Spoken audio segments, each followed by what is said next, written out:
held. Jeff holds an open town hall in every Oregon county every year. This is his 6th town hall this year and his 366th overall town hall. We are happy to have him here in Albany today. Please welcome Oregon's U.S. Senator Jeff Merkley. Thank you so much. Thank you. Well done. Thank you. Thank you all.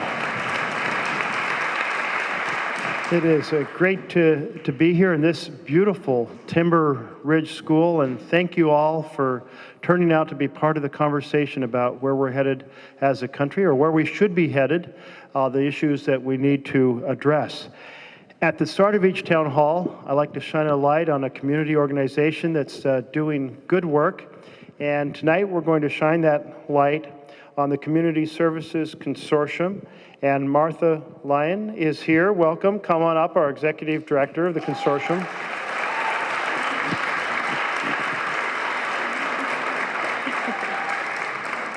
You know, I keep noting that we're not investing enough in the foundations for families to thrive, education, housing, living wage jobs, health care. And here's an organization that's investing in the foundations for families to be successful. Would you like to share a little bit about the work you're doing? Sure. So I'm Martha Lyon. I'm the Executive Director of Community Services Consortium. And I would like to share about our agency. We are the Community Action Agency for Lynn, Benton, and Lincoln counties. We also do work in Polk County. Our basic reason for being is to help people lift themselves out of poverty, to help people take advantage of opportunity, to help them be healthy and have hope and realize their potential. And what could be more important than that? So although I'd love to say more about our agency, I want to say that we're so proud to receive this honor from you, Senator Merkley, because our motto is helping people, changing lives. And what better example of somebody who helps people and changes lives than Senator Merkley, hey? So it's thrilling to receive it from Senator Merkley. It's also very important to all of us at CSC that we have with us tonight two people who deserve to receive this flag, two people whose service to our country is important to everybody at CSC. I'm sure it's important to their families and to their communities. So Terry Knoll, who served in the Army and in the National Guard, Tom Weir, who served in the Marines. Booyah.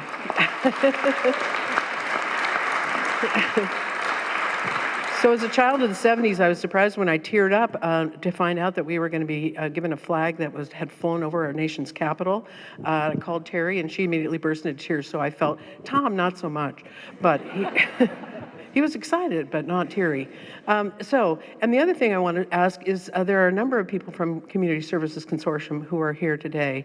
And when we say, and could you please stand up? Or there you are. And so I'm only up here because I'll talk anytime, any place, but they're the ones who do the work. And when I say that we're helping people and changing lives, they're the ones who do it. And they do it in conjunction with a number of our partners. And I see our partners out here too. So what better thing, what more thrilling thing for us than to receive your thanks and to receive this acknowledgement of the work that we do in helping people to obtain education and jobs and food and warmth and comfort and health and be secure with their families than this occasion. So thank you so much for coming, and thank you, Senator Merkley. You are welcome. And so, as Martha indicated, this is a flag for you to use in appropriate fashion.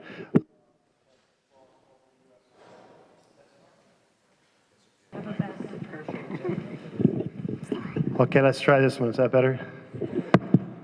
This is a flag that has been flown over the U.S. Capitol just as a symbol of appreciation for the great work you're doing, helping people, changing lives. Well done. Thank you. Thank you. Yes, you can take that picture.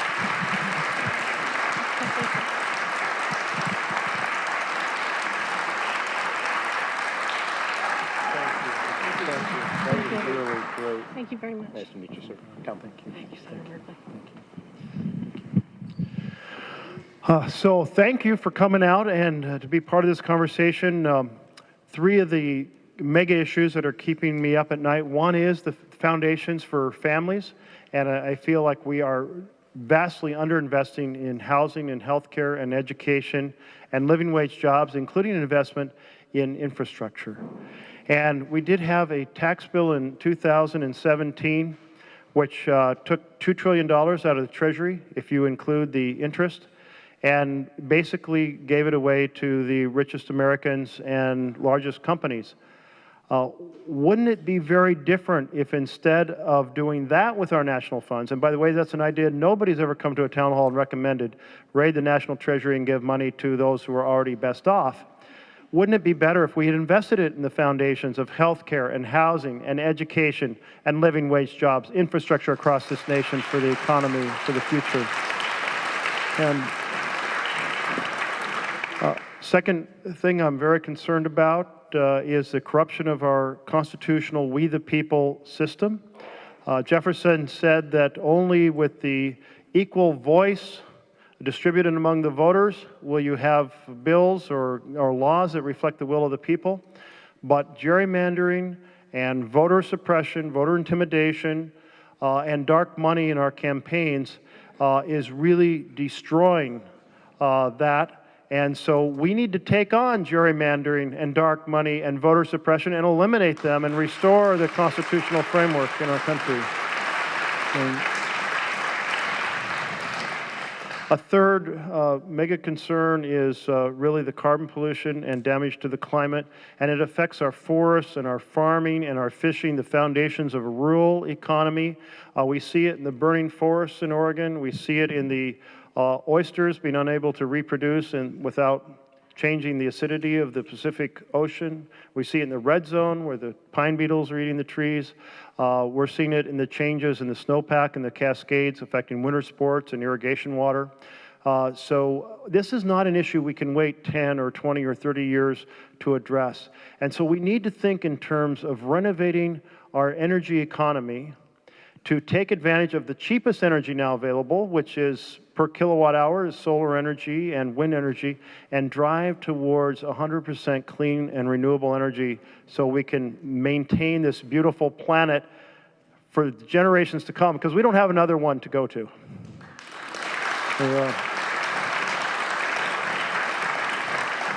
And I really think the job creation potential is so important there, and we have to create living wage jobs. And as part of that, we have to make sure that workers have the right ability to organize to get a fair share of the wealth that they work to create. And that's a challenge. So there's a million issues we could talk about. Let's turn to the things that are on your mind. If somebody's speaking and you profoundly disagree with them, please be very courteous to them. Let them have their full say, and we'll then ask everyone to do the same when it's your turn. The mayor has agreed, and thank you very much, to pull tickets. I'll read the last three numbers because the first three numbers are the same for everyone. And just wave your hand, and then maybe start out by sharing your name and your number, and we'll just move as quickly as we can to get as much input as possible. So our first three. Oh, yes. Yes, thank you, Mayor. We have a student for our first question and our last question. And our first question is from Brandon Duncan. Brandon, are you here? Right over here. You're now in the 8th grade in this beautiful school. Well, congratulations. This is an extraordinary place. Good to have you come. Do it just Yep, just hold up. Okay.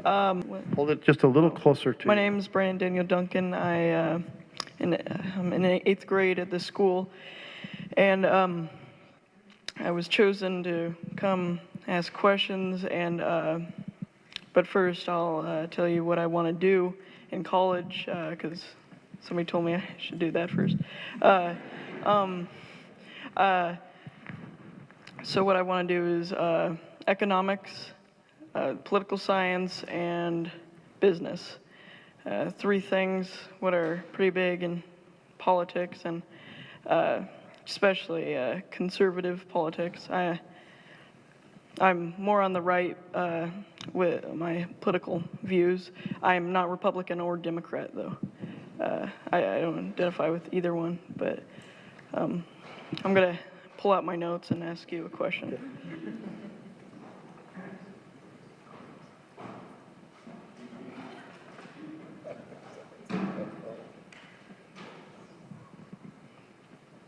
This is the great separation between the generations, because the rest of us would be terrified to pull up our notes on an electronic device. Yeah, this is my first time You're doing a great talking job. to a huge audience. Okay, so the first question I want to ask you is, well, first tell you, so there's about 4 million people in the state of Oregon, and almost 14,000 of those are homeless. That was just off a survey. Off a survey came from 2015. It's almost 4 years. That was almost 4 years ago. It's probably went up since then. And 4,000 of those people live in Portland. I've been watching. About 1,000 of those people are families. About 1,300 are veterans. 1,500 are young adults, ages 18 to 24. And I've been watching some videos on YouTube and other websites of Portland and other towns in Oregon, and it's kind of horrible seeing the beautiful towns just get littered. Literally, there's garbage everywhere. And I'm just asking you, how could you help with that? Brandon, thank you. That's an excellent question. Well done. I would have been terrified to do that when I was in 8th grade, so good job. And when you were first talking about the political position, I was thinking about when I was accepted by Senator Hatfield to be an intern in D.C. And my dad was a mechanic, and my boss called him in and said, Daryl, that's the name of my dad, said, hey, Daryl, I win our political conversation because your son's going to be an intern for Senator Hatfield, and Hatfield's going to turn him into a good Republican. And my dad said, well, no, Jerry, actually my son's going to be an intern for Senator Hatfield and turn him into a good Democrat. And this is a conversation that Senator Hatfield and I had over time. And when I went to the Senate, I requested Senator Hatfield's desk. He had been a mentor for me throughout and a very dignified, positive force. And when I asked for his desk, I got it, which is great. And all the names are carved into the desk. And I opened it up, and I looked through all the names, and then I looked them up, and I found out the desk had never been on the Democratic side of the aisle. So I called up Senator Hatfield and said, Senator, I didn't bring you across the aisle, but I did bring your desk across the aisle. Anyway, this issue of housing is really a profoundly disturbing challenge. To come back to the U.S. from traveling anywhere and to see how many people are living on the streets, and it's a combination of several things. One is mental illness and treatment for mental illness. One is addiction issues, meth, opiates, alcoholism, and one is economic pressure. And part of the economic pressure is the cost of rents going through the roof. Oregon is having a challenge that's larger than virtually anywhere else in the nation because essentially, well, to give you an example, U-Haul does a survey each year or tracks where their one-way trailers are going, and Oregon's almost always on the top of the list. So people think, oh, Oregon has this wonderful reputation, let's move here. But the housing isn't keeping up. And the housing that is built is being built for more affluent families, leaving those at the bottom struggling, which means we have to invest a lot more on the affordable housing side. And at the federal level, that's what I've been trying to do through the Appropriations Committee. A lot of the programs were cut in the budget, but in the Senate appropriations, I worked with colleagues across the aisle, and we restored all the programs Section 8 vouchers, low-income housing tax credits to build new housing, community development block grants, home grants, but the challenge is continuing to grow. So we're going to have to put more state resources into it. It's a top priority for the legislature that's starting in Salem in a couple weeks. By the way, try to be an intern down there because that's a really cool thing to do for your state house or your state senator, or serve as a page there. So it's going to be a state priority. It's certainly a federal priority. The stability of families, and I've been talking to educators. We just had a conversation with a few of them in an earlier town hall today as well. And they're saying, more and more children are coming into first grade deeply disturbed. One of the contributing factors to that is instability in housing. And when I was director of Habitat for Humanity, I saw the transition in children who went from being homeless and moving from basement to car to spare bedroom. When they owned a house and had the stability, they started to blossom. So housing is the root of many things that are important. Thank you for raising it. And let's work hard to increase our support for a decent home and a decent community for every family. Thank you.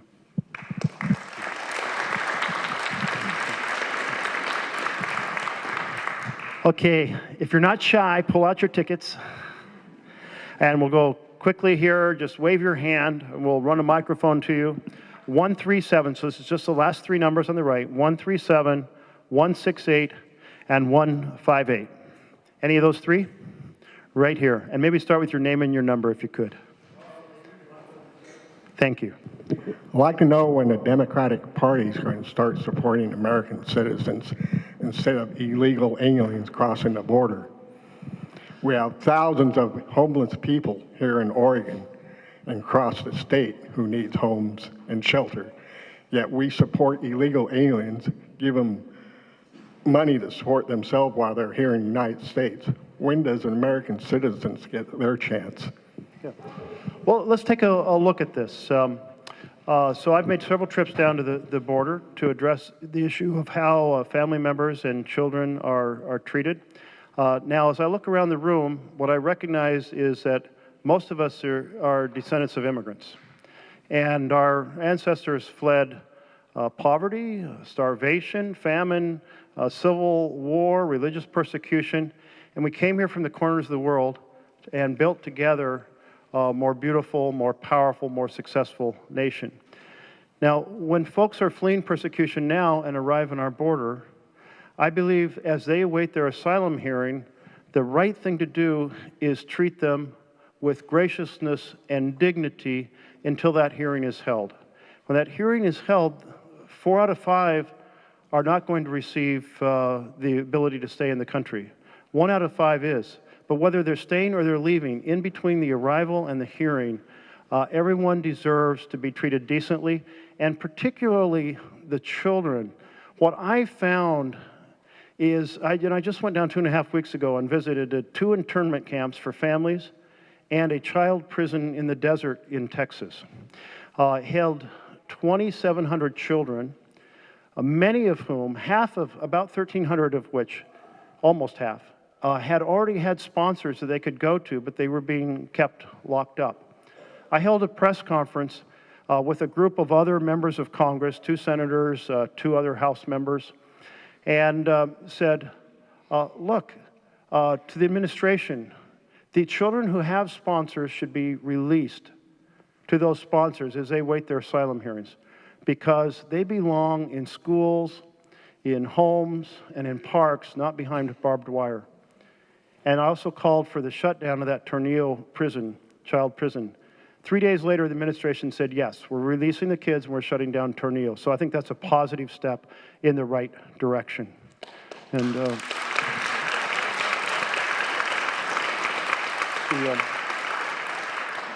but the way that we should think about this, how would we want our ancestors to have been treated? And the family case management program was a very good model.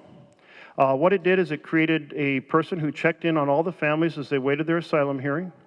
And the families were staying with sponsors.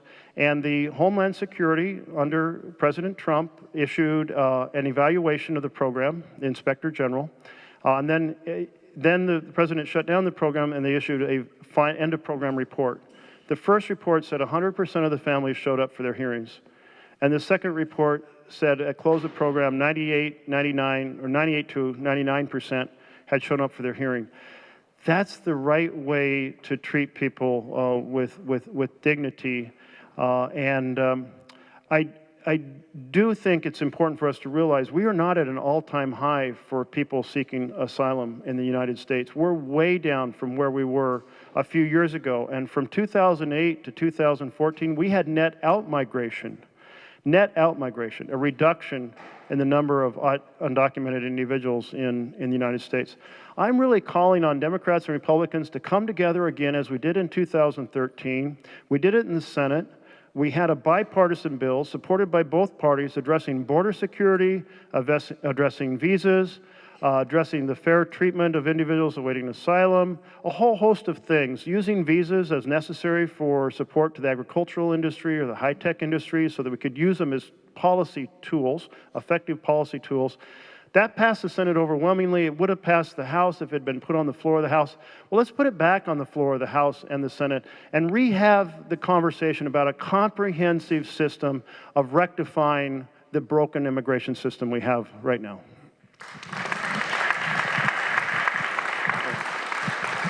Thank you. Do we have either of the other two numbers? Yes, sir. Which number do you have? 68. I have 168. Thank you. I was wondering if you'd like to opine on the idea of publicly funding higher education, like a tuition-free college. I would love to opine on that. How many people are worried about the high cost of college for their kids and the debt? It's a massive issue. Now, if we turn the clock back 4 decades, mid-70s, I'm getting out of high school. If you worked for the summer at minimum wage and you ate out of the fridge, you could earn tuition for a public university. So we essentially had debt-free college. Today, very different. I did these events around the states where I had college students come in the room, get a yellow balloon, and write on it how much debt they expected to have at the end of 4 years. And the numbers were not like 3,000 and 5,000. The numbers started at the low end at 25,000 and upward of $100,000. So I live in a blue-collar community on the east edge of Portland. Same community I lived in from 3rd grade to through the end of high school.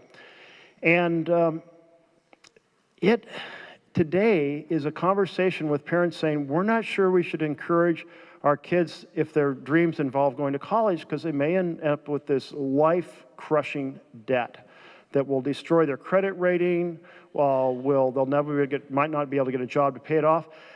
That dynamic is not a dynamic that creates an American dream opportunity for children.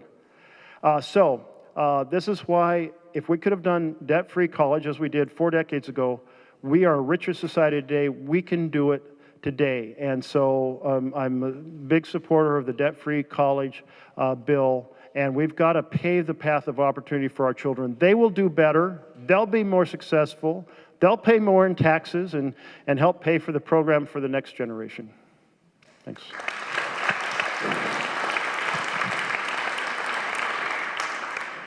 Hi, Senator Merkley. It's Sam Sappington from North Albany. Really a treat to see you here in Albany again. Thank you for including us on your stops on this trip. I'm hoping you might be able to shed a little light on some of the more complicated inner workings of government, particularly around the issue of climate change and the fact that Donald Trump and several of his cabinet appointees are clearly deniers of climate change. His most recent Secretary of the Environmental Protection Agency, who recently just stepped down in recent months, has apparently, with Donald Trump's blessing, has made all kinds of decisions to roll back and undo, whether it was laws that were passed or whether maybe it was strictly executive orders that President Obama had made around the issue of protecting our environment. And it seems like nothing is being done to prevent or block any of this systematic unraveling and undoing that seems to be taking place. And I realize the Republicans have an even stronger majority in the Senate with the most recent elections, but with Democrats taking control of the House as of today, yay! First of all, what's going on, and what can we do to try to prevent more of the dismantling that's been taking place? So, Sam, thank you. So a regulation can be put on the floor of the House and Senate through a Congressional Review Act. You have to have a majority of the body sign a petition to make that happen. We're not going to get a majority of the body to put those regulations on the floor of the Senate, and if we did put them on the floor, we wouldn't get them overturned. Thus, at this moment, I'm not very optimistic about blocking, because you have to have both houses take a stand together. In fact, the Congressional Review Act was used in the opposite way. For about 3 years, intensive work was done to try to come up with a strategy to protect streams that are near mountaintop removal. But with just 5 hours notice, a reversal of that protection was put on the floor of the Senate, and the protection was struck down. Because you only need 10 hours of debate, and if one side yields back 5 hours, it's just 5 hours, boom. The public never had a chance to weigh in with their legislators about this. And this one thing about the Congressional Review Act, there should be public notice for at least a week so members of the public in America can weigh in with their members of Congress on how they feel about it, just as a basic function of transparency in government. I do think, we see all the challenges in Oregon. And if you look around the world, you see the 10 years I've been a senator, half the coral reefs in the world have died or been deeply damaged. Arctic ice has greatly decreased. Glaciers have greatly decreased. Hurricanes more powerful because the ocean's warmer. All this within a decade. But if we can't get people on board by thinking about what we're seeing that's damaging, let's get folks on board by recognizing that the most affordable energy now, wasn't true 10 years ago, the cheapest kilowatt hour of energy is solar or wind. So let's do the smart economic issue. And so let's bring everybody together on one basis or another. And we've been very fortunate to have the cost of renewables drop dramatically. Well, that's a blessing, and we need to capitalize on that blessing and then create those millions of jobs and make sure they're good paying jobs. So that's the approach I would take. We're not going to stop the reversal of the regulations on the floor. Yes. Thank you. And 179. Hi, I'm Jackie, and I met you several times, but I was in D.C. last June with my grandchildren who live in the D.C. area, and I have a question since I was just there last week. My son is a federal employee, as is my daughter-in-law. And my son, who was supposed to be on vacation, is a... Essential. Essential. Yeah, I wrote it down because I couldn't remember. He's essential, so he did not get vacation time. He's also not being paid. He's a GS-12 doing GS-15. My daughter-in-law was supposed to be working, is furloughed. She's a GS-14. She's got 11 years in the federal government. What do you think will happen? And I'm a mom, so there's always more than one question. How long do you think it will be before my family feels secure? Yeah. They've only lived there 2 years. They came from Texas, where the cost of living was a whole lot better. And after serving in the military, my son is a little stressed. Well, so there's some good news and some bad news here. Let's start with the fact 800,000 American workers are in the position of your son and daughter-in-law. 420,000 are essential and working without pay, and 380,000 are furloughed, like your daughter-in-law. And So how do we quickly end this? And Lamar Alexander, Republican from Tennessee, went to the White House and said, let's use this opportunity to go back to the comprehensive immigration reform. And the president said, not interested. Lindsey Graham went forward with his proposal. Let's use it as an opportunity to address a series of immigration issues. And the president said, not interested. The House has now today said, look, we've got 7 bills hostage, 7 appropriation bills hostage. One of them is Homeland Security, which affects the wall. So let's release 6 of the hostages and pass the version the Senate passed. I thought, well, that sounds like a pretty good idea. So I called up one of my Republican colleagues today and said, any chance we can release 6 hostages, because it's what we've all voted for already? And he said no, that the majority leader won't put a bill on the floor until the president says yes, and he wants to keep all the hostages. So I really don't know where we go from here. The other half of that proposal was release 6 hostages, to pass the 7th as a continuing resolution to February 8th so people can go to work while we're arguing over this issue. I think that's a pretty good plan, but as of this afternoon, it didn't look like we were going to get a Senate vote on it. I'd like to see a Senate vote because that creates pressure on us to be accountable on whichever side people vote, to explain it to their public, consult with the public. Nobody really knows what happens now. Will this be an occasion where we get a more comprehensive bipartisan strategy? Will this be an occasion where people just accuse each other and do nothing for weeks?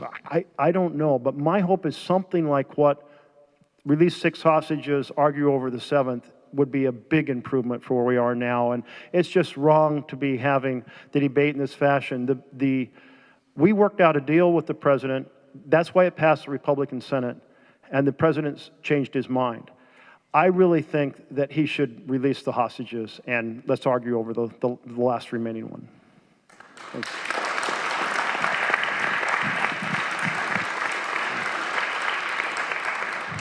Anyone else in that group of 3? Okay, here we go. 179, actually I got 4 here, so I'll read all 4. 179071, 146, I don't see anybody looking at their tickets. He was brave enough, Brandon? Brandon was brave enough to ask his question, so feel free to jump up in front of everyone and share your thoughts. So 179071, 146, and 110. Yes, sir. Hi, my name is David Lee, and I'm from Lahey. My question is the current shutdown of the government making our nation safer or less safe?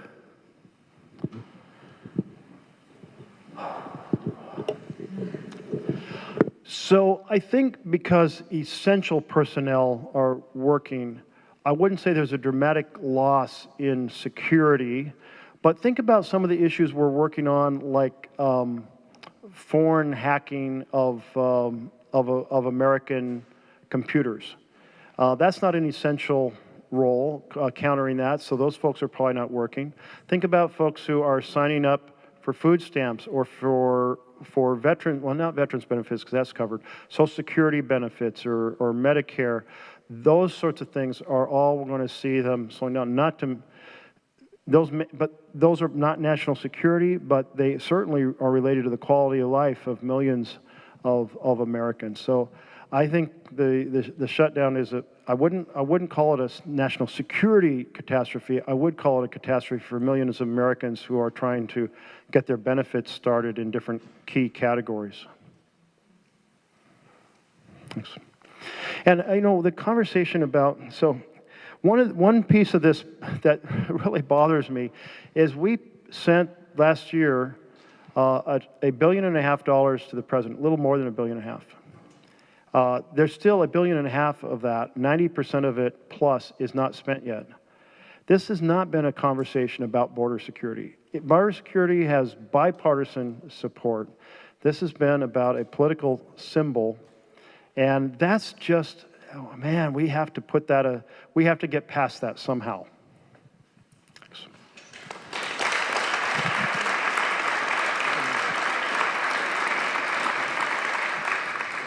Anyone else in that last three? Yes, over here. My name's Deborah, and I'm number 110. Thank you, Deborah. I'd like to thank you for your support for Medicare for All. And the question I have for you is, in a situation where people can choose to enter Medicare, who do you think would be the type of people who would take advantage of that, and what would the implications of that for healthcare costs be? Yeah. We have a very stressful system. If you have private insurance with a company and the company says, well, now we're not covering children or maybe not covering spouses, you have to figure out how to cover that. If you are an Oregon health plan and you earn some more money, you've got to convert over to private insurance, and how do you figure that out in the middle of the year, so on and so forth. We have been successful in Oregon to get 19 out of 20 people, 95% with some sort of coverage, but it's still well, let me just ask this. How many folks have been stressed by some aspect of our healthcare system? That's a lot of stress. So we do have like a crazy quilt system, unlike any other developed country, where you simply have health care. By living in the country, I'd like to see us have a simple, seamless Medicare for all system. So you have it just by virtue of living here in the United States of America. So the question is, how do you get from here to there? Well, one thing we looked at was lowering the age of Medicare over time.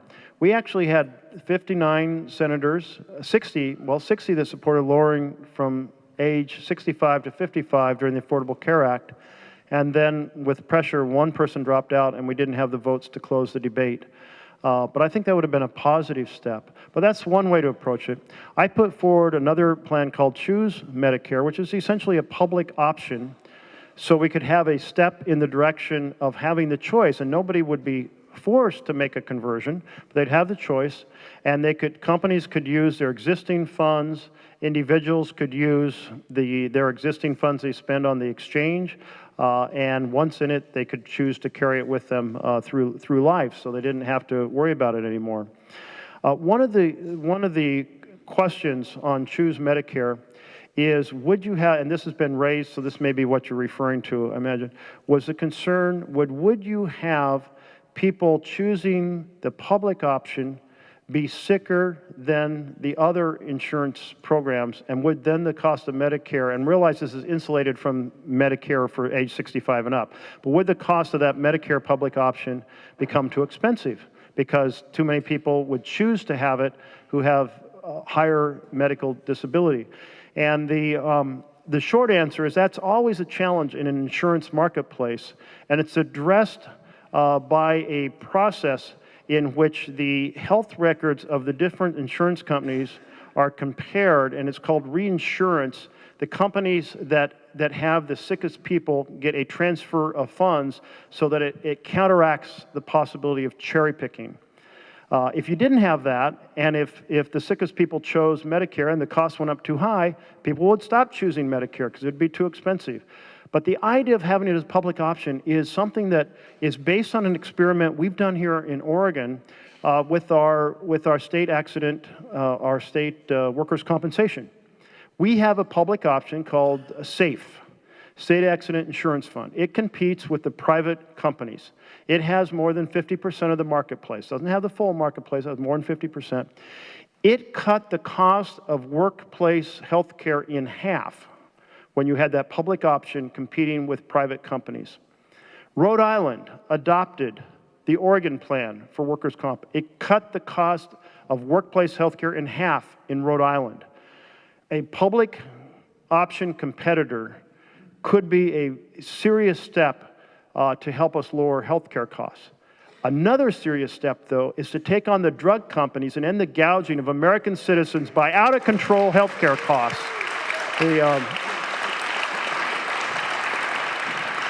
A man came to a town hall last year, his name Leslie, and his child is on a drug, anti-seizure drug, costs $40,000 a vial. He told us in Canada it was $200. We did some checking, that's about right. That's about right comparison. Most of these drugs were developed on research that we funded, not Canadian taxpayers funded, not research the Europeans funded, research Americans funded. So I've introduced a bill called the Low Cost Drug Act, which says the companies cannot charge Americans more than the average of what they charge Canada, Japan, and major countries in Europe.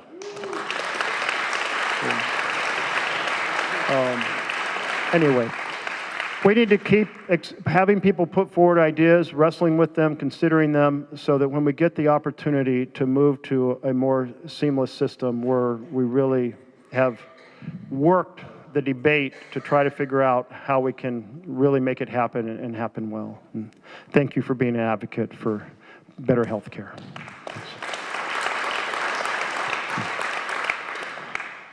Anyone else in that group? Okay, here we go. That is 101 Dalmatians, 111, and 122. 101, 111, and 122.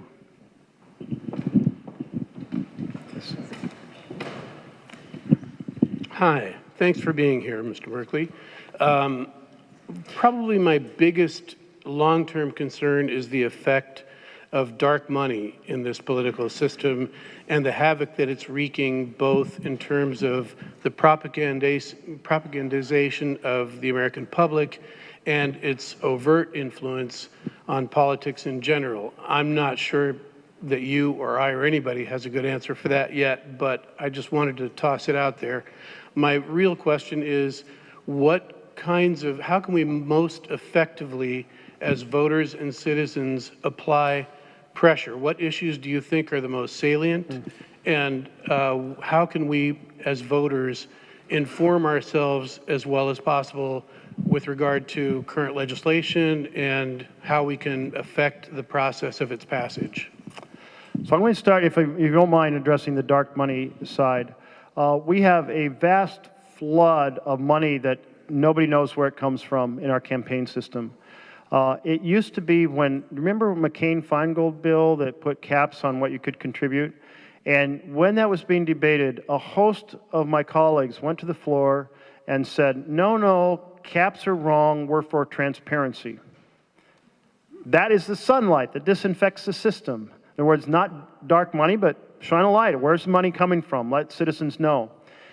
Then we had a Disclose Act that would have provided that sunlight, and we couldn't get a vote from across the aisle, not one vote. And what happened? Well, this is a story about the role of dark money being unleashed in 2014 on a vast scale, following the Citizens United decision, and it was really the 2014 election. The Koch brothers put $500 million or so into campaigns. They came after people all over the country, myself included.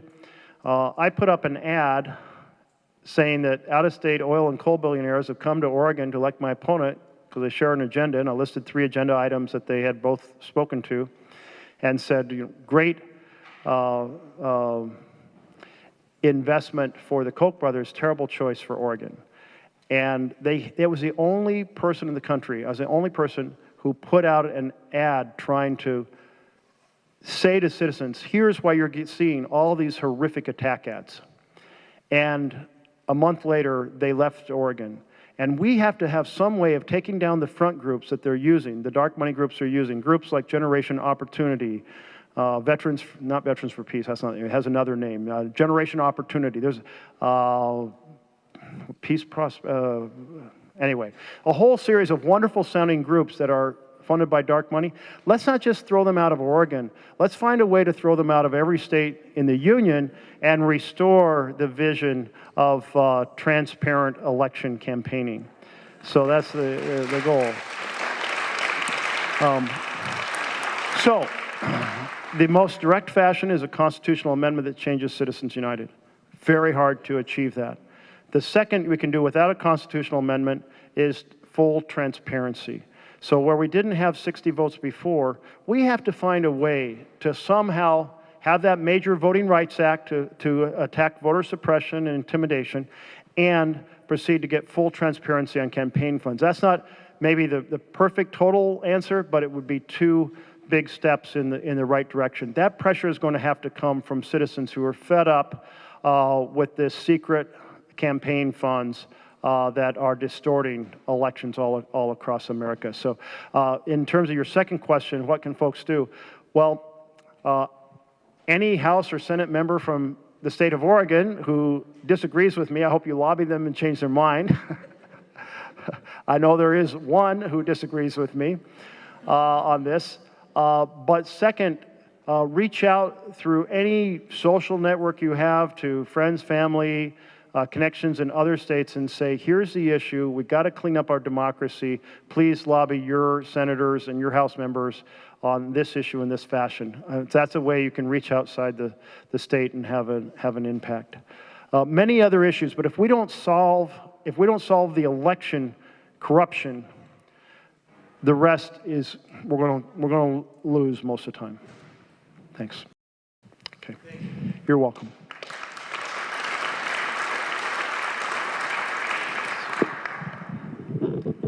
Hi, my name is Teresa Hess, and first I want to thank you for shining a light on people and children in those internment camps.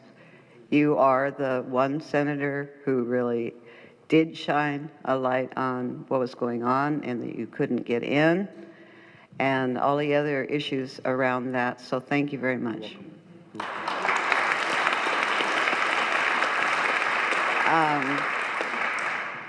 What I would like to ask is away from, I'd like to ask you a million questions, but what I have on my mind right this minute is on what issues are you trying to influence the Foreign Relations Committee? Oh, well, okay, so the Foreign Relations Committee, there's a couple, well, there's quite a few things, so I have to give a shorter version of this, but let me pick out a couple examples. One is for the United States to stand up for the Rohingya who were brutally assaulted in Burma. 700,000 fled to Bangladesh, and we have, the top level of our government, we've not had one word rebuking this massive coordinated assault by the military, shooting from helicopters, mass rape, setting the huts on fire, killing children in front of parents, killing parents in front of children, and driving them out. We have to respond when there is a government that is that brutal to discourage any other government from doing that kind of thing. America has been a humanitarian leader for generations. Let's continue to be a humanitarian leader and respond to that sort of horrific event.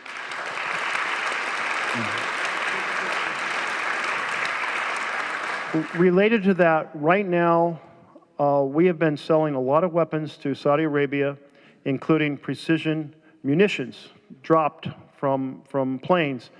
And I supported the sale of precision munitions on the first time it came around because Saudi Arabia was hitting all this civilian infrastructure, and they were saying it was because they had dumb bombs. A year later, you find they use the precision munitions to hit civilian infrastructure. There is now the worst cholera epidemic in the history of humankind in Yemen, with well over 10,000 people at risk of, 10 million people at risk of starvation. If you've seen some pictures of children are dying every day. More than 100 children a day are dying of starvation. So I am trying to push back and say absolutely no support or sales to Saudi Arabia in any sort of context supporting their war against Yemen. So.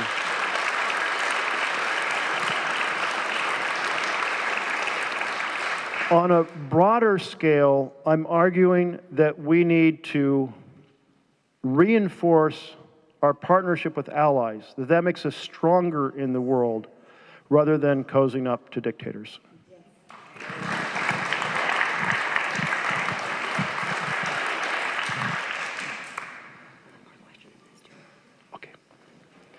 So we're starting to run out of time, so we're going to take one more question from the general public, and then we have a student who has a question to wrap it up.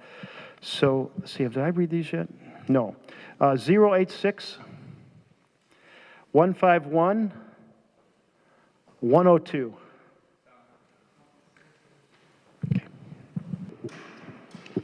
Hi, my name is Gary Jarvis. I'm from Sweet Home, Oregon. What I have is more of a comment than any question. If you'd prefer to go to your final question and I can talk to you privately afterwards. I'll leave it to you. Comments are appropriate as long as Well, we keep them it's more of a complimentary comment. Oh, well, in that case, yeah, we'll take all the time you want. I figured that wouldn't hurt your feelings too much.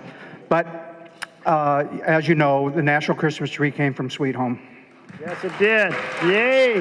Beautiful. And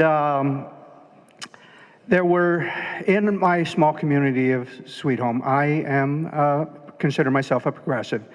Most rural communities in Oregon, I would venture to say, are somewhat less than progressive, in my estimation.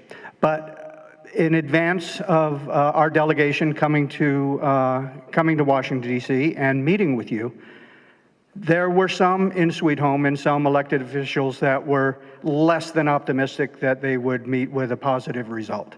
And the compliment is that you won them all over. I mean, there were some that were already, didn't need to be won over, but there were several that, based on what I heard publicly as well as in print, were less than enthusiastic or optimistic. But since they've come back, nothing but rave reviews. And so I encourage them individually, as I see them, to stay in contact with you and Peter and Ron, as well as I would like to pass back to you, the baton back to you, and encourage you to continue to stay in contact and redouble efforts to be in contact with the rural communities of Oregon that are suffering. I think that a lot of the city fathers, if you will, of those small communities are reluctant to reach out to you. And so if there is a way, if you have staff that can kind of keep a Rolodex of who is in office in those small towns and reach out and ask, what can I do for you? I think that would be immensely helpful. But thank you for everything that you're doing. Thank you. By the way, I want to introduce to you all Courtney Flathers. She's over here. Courtney is my field rep, and she's restocked her business cards, I think, yes. And so she is a wonderful front door into my Senate team. And if you have an issue and you're like, who can I talk to on Senator Merkley's team on this issue, she can make sure makes the right connection, or she can get me on the phone. She does a great job, and so it's wonderful to have her in that role. One of the ways I try to stay connected is I'm within a few towns of having visited every single incorporated city in the state of Oregon. And so it can be 200 people, but I've been there. By the way, I come from Myrtle Creek. I mean, there's not too many towns smaller than Myrtle Creek 60 years ago. So it's a nice connection to be able to have coming from originally from rural Oregon. But thank you, that was helpful. And I must say, if you didn't see the noble fir, it was the most spectacular tree that has ever been on the Mall of the United States of America. It is gorgeous, and I have pictures on my phone if you want to see it. Because Mary and I, my wife was with me, we got to get pictures in front of this. It's so beautiful. I looked at the tree and I said, this tree could not have come straight out of a forest looking like that, because it is perfect. And so my team said, well, let me show you the pictures before it was cut down, and it was perfect out in the woods. And in addition to that, there were, I want to say, 70 additional noble firs brought to scatter around the Capitol offices. And the whole team from Sweet Home did just a fabulous job. So if the Federal Park Service responded to the citizens of the United States, they'd take a tree from Sweet Home every single year. Well done. Beautiful. And the community made 10,000 ornaments to distribute on the massive tree as well as the others. And I think it was Peter who pointed out that tree was only 36 years old, and that's how fast they can grow in Oregon, which was, people look at it and go, oh, it must be 100 years old. Let's wrap up with our final question from a student. And oh,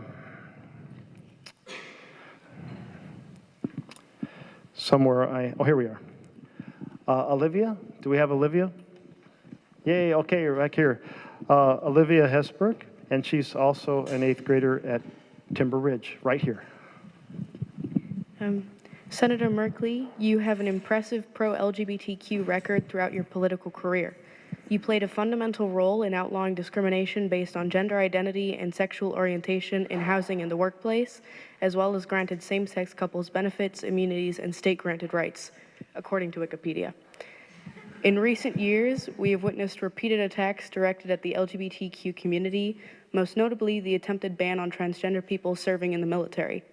In the future, as either a senator or in a presidential campaign, how do you plan on not only restoring support for queer Oregonians, but for queer Americans in the political world?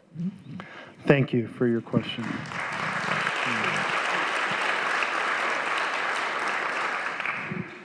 No, when I was small, my father told me about the experience of growing up in Arizona and taking a bus to Texas and having it stop on the border between Arizona and Texas. And the bus driver said, okay, before we proceed, everyone who isn't white has to go to the back of the bus. And he was just profoundly disturbed that we would have such a, basically a racist strategy in America, the Jim Crow system. And then he saw something very similar when during World War II, he was working to help build a highway in Costa Rica in case the Japanese or Germans bombed the Panama Canal, and saw a great distinction. And he would tell me these stories. And I think it just is in the DNA of America to have the vision of people being able to have opportunity, every American to be able to have opportunity. And we certainly didn't have a perfect vision of this at the time our Constitution was written, not for Native Americans, not for African Americans, not for women Americans who weren't allowed to vote, but we've worked towards that vision that every American should have full opportunity in our society. And so I was very honored to be able to work to pass the Oregon Equality Act when I was Speaker of the House in 2007. And that has worked very well. But we still have at a national level many states where folks might, for example, get married in the morning and be thrown out of their apartment or out of their job by afternoon. And so when I went to the Senate, Ted Kennedy was ill, and he'd been working on the Employment Non-Discrimination Act, ENDA, and he was asking people to take on specific bills. And through his team, because he was very sick, he asked me to carry the torch and try to get ENDA passed. And I can tell you, as a new member of the Senate, to be asked by Ted Kennedy to take responsibility for passing a civil rights bill, I was both honored and terrified. But in 2013, I got that thing to the floor of the Senate, and we passed the Employment Non-Discrimination Act with a bipartisan majority saying end job discrimination. But the House didn't pick up the bill. It would have passed the House if it had been picked up, but they didn't put it to a vote. So I met with the community and brainstormed, and we decided we needed not just job discrimination, we needed to take the foundation of the 1964 Civil Rights Act, which lays out that foundation for equality of opportunity regardless of race or gender or ethnicity, and make that the foundation to end discrimination for the LGBTQ community. And that's the Equality Act. I wrote the act. I helped launch it with John Lewis, a famous civil rights champion from the the bridge rising up out of Selma, Alabama, the Pettus Bridge. That bill is now a top priority to be considered in the House, and I hope they'll pass it, and I hope the Senate will take it up and will end discrimination in the United States.